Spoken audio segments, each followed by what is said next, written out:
Welcome to our Anion Gap and DKA intervention lesson. This might be one of my most favorite things to talk about because I absolutely love to treat these patients whenever I have this condition in my patient. The purpose of this video is to give you real world nursing education that goes beyond the nurse workbook alone. So if you happen to get one of these patients, it might be extremely intimidating because of the complexity that this can bring. Additionally, this requires around-the-clock interventions, and there's so many moving parts to it. But I promise by the end of this lesson, you're gonna feel so much more comfortable with DKA if this happens to be something that you get at the bedside next. So we're gonna jump right into what exactly an Anion Gap is. Well, an Anion Gap is a lab value that's used to measure metabolic acidosis. And this is a condition where the pH of blood is lower than normal. And the Anion Gap provides a clue about what might be causing the acidosis by calculating the difference between the primary measured cations and anions in serum, urine, or plasma. And the Anion Gap can be calculated in two different ways. And this formula is dependent upon whichever one that your facility picks. Sometimes you're going to be able to see this in your view whenever you look at your Anion Gap, and you'll see a detailed indication of what all this calculation consists of, or some you might need to call your laboratory department. So in our Formula 1, this is going to be calculated by using our sodium, or the concentration of sodium ions in the blood, our chloride, or the concentration of chloride ions in the blood, and the concentration of bicarb ions in the blood. Our other formula is really not much different, except we add in our potassium here. So we're going to also add in the concentration of potassium ions in the blood. And in the second equation, this is preferred by some nephrologists due to the wide fluctuations that may occur with potassium in renal disease. So thankfully, when we send our blood down, this is going to be calculated in the lab into a whole number. And this is also going to be dependent upon your facility. In some facilities, a normal Anion Gap would be from 8 to 16, where I've seen other facilities, it would be from about 12 to 16 as well. So it will be dependent upon yours. But a high Anion Gap nonetheless is going to indicate to us that there are some ions left in the blood and there is a certain level of acidosis present. When we have something like this diabetic ketoacidosis going on, we're going to see this high Anion Gap. And what we want to do is correct the acidosis so we can bring this gap down, or in our medical terminology, we call this closing our gap. So a closed or normal Anion Gap does not mean that everything is normal in our DKA patient. If the gap is not closed long enough, then patients can quickly rebound back into metabolic acidosis. And you can have a closed gap with metabolic acidosis that may represent diarrhea or even renal tubular acidosis. So when we keep saying this closed gap, really we mean that we want our patient to have a within normal limits Anion Gap. But just because they reached that number doesn't mean that we've fully corrected the acidosis. So sometimes we want to continue what we're doing for a little bit longer, a prolonged period of time, to keep them in this closed gap state, or fully make sure that this acidosis has completely corrected. And no, we did not forget about this little purple box right here.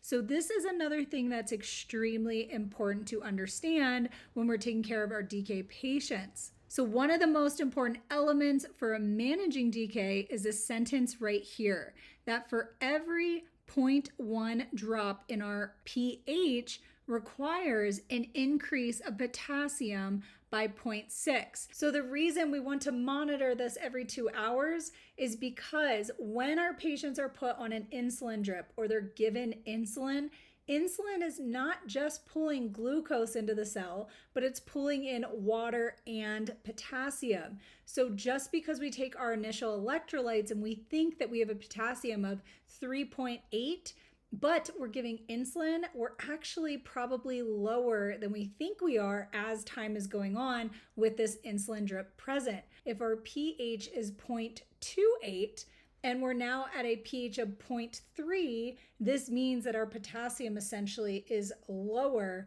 than expected. So our pH and our potassium have a reciprocal relationship. And we'll talk even more about this when we talk about how we're going to be treating our DKA as time goes by. So let's get into our DKA interventions. So typically at this point, we do already know most of our labs. And if we don't, we want to make sure that we do know the following. So we're going to be looking for our sodium, our potassium, our hematocrit, and we can always use an iStat if available. Some facilities don't mind using an iStat as these initial labs to get everything started, where some facilities absolutely do not allow us to treat off the iStats alone, and you need your serums to come back. We're also going to be checking that serum osmolality, our urine, our ABGs, BMPs, our calciums, our magnesiums, and of course, checking if there are any serum ketones and how many are present. And then we're continuously going to be doing our blood glucose levels. And this is because we have a high glucose. So since we're giving insulin, remember we didn't want to drop our insulin 50 points every hour, although sometimes that does happen. We want to make sure that we're monitoring it so we don't totally deplete our patient's glucose. Although in these DKA situations, it often takes a long time till we even get there. We're also going to be doing our BMPs every 2 hours for at least 3 times. And if our Anion Gap is trending down, we can expect to instead do our BMPs every 4 hours until our gap is lower than 12. And again, that number depends on your facility. But we're monitoring these BMPs because we're really keeping our eye out on our potassium. Because since we're doing all this correction and also because we're giving that insulin, we have to know where our potassium's at, because the level that you get back that you take maybe at 6 o'clock p.m. is going to be ran by the lab, and it might not result till about 45 minutes to an hour later. So now whatever that potassium level is, you're still behind the curve because your potassium could be a little bit lower than it is at the timestamp that you get your results. So you always want to have that in the back of your head. So next we're going to be working with our fluids, and this is where it can get a little confusing to people that are new to treating DKA. There might be multiple fluid changes that we're going to do, and this is all dependent upon the patient's acidosis or their overall labs. So our first fluid is always going to be our normal saline, and we usually are going to bolus them about 1 to 2 liters. And after these liters are completed, we can start a maintenance fluid. And usually we change this to a half NS whenever our normal saline boluses are complete. So remember that high blood sugar is going to have that diuretic effect. It's going to make our kidneys excrete a lot of urine because it's trying to push out all of that glucose. So when we've done our boluses, we've rehydrated our patient. We want to give that half NS because we also want to make sure that we've already completed our initial rehydration, but now we're going to be giving saline with a lower sodium concentration. So we're not having that hypernatremia. And this solution actually meets our patient's needs better than our normal saline's going to. And if we happen to get our glucose below 250, we're going to change our fluids again to a dextrose or D5 half NS. So we're adding a little bit of sugar. And this is because we've now achieved getting our blood sugar down, but we still haven't corrected the acidosis. So we still need to make sure that we're providing all of the electrolytes we need while we continue to correct that metabolic acidosis. And then we also have our potassium replacements. And this is where these K riders are going to come in, because we want to replace our potassium whenever we start to see our level, in this case, drop below 4.5. But this is also going to be facility specific because our insulin is pulling that potassium into the cell. So we again know that we're already behind the curve whenever we're treating this DKA. So you're going to have these K riders in addition to your fluid changes, so that way you're staying ahead of the curve and on top of your patient while we're fixing the acidosis overall. So we're gonna do a quick little recap right here before we move on any further. So in DKA, we have two problems. We have our high blood sugar, and then we have our electrolyte imbalance and our acidosis. And remember, the anion gap is our level of acidosis. So we can think of this as 4 stages to treatment. First, we want to start our insulin drip. Then we're going to correct our dehydration.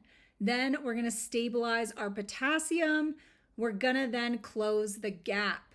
And after this point, we're going to give long-acting basal insulin and take the patient off the drip an hour or 2 later. And we talked about why we do this in our previous video, but we're going to get into it again. So this little blue box is one of my favorites, and this is the adjustments according to the anion gap. So this always makes me have some bit of comfortability with what I'm doing. So when I start to see my gap trending down, I'm seeing that my glucose is also at a certain level, then I'm starting to know what it is I need to be doing and where my drip and my fluids should also be. So this is not every single hospital's policy, nor should you follow this. This is a policy that I used at a specific facility, but it's not the actual one. It's more of a base or guideline that you can follow whenever you're treating this patient. And it also helps you get a really good example of what you should be working for in these situations. So when your anion gap is greater than 15, but it's under 20, and the glucose is less than 500, we're gonna decrease our insulin drip. And when our anion gap is greater than 13 and less than 15, and our glucose is less than 250, we're gonna decrease our insulin. And finally, when our anion gap is under 12 and we have closed it and our glucose is under 250, we're gonna give our basal insulin 10 units sub-Q, and we're gonna discontinue our insulin drip 1 hour after our sub-Q injection. So remember, that's because of this treatment being stages. So we correct our blood sugar, but we also need to correct and hold that acidosis into a normal range so we don't have our acidosis present. And we're gonna be giving that basal insulin before we turn off the drip, because our basal insulin is acting like our pancreas. It's giving a long, steady stream of insulin like a pancreas normally would over the course of days, hours, or our life, right? But our insulin is that rapid, quick acting insulin that's helping us keep that blood sugar down. So just because we have our sugar down does not mean that we fixed our problem. And of course, post-insulin drip, we're going to also make sure there's dietary changes and education involved. And typically we'll do a diabetic diet. We're gonna do water only. And usually we have to have them consult with a nutritionist before they're able to even eat. I hope you learned so much. You feel so much more comfortable taking care of any patient that has DKA, or at least understanding our anion gaps and how we treat it. This concludes our DKA anion gap lesson. I'll see you in the next one.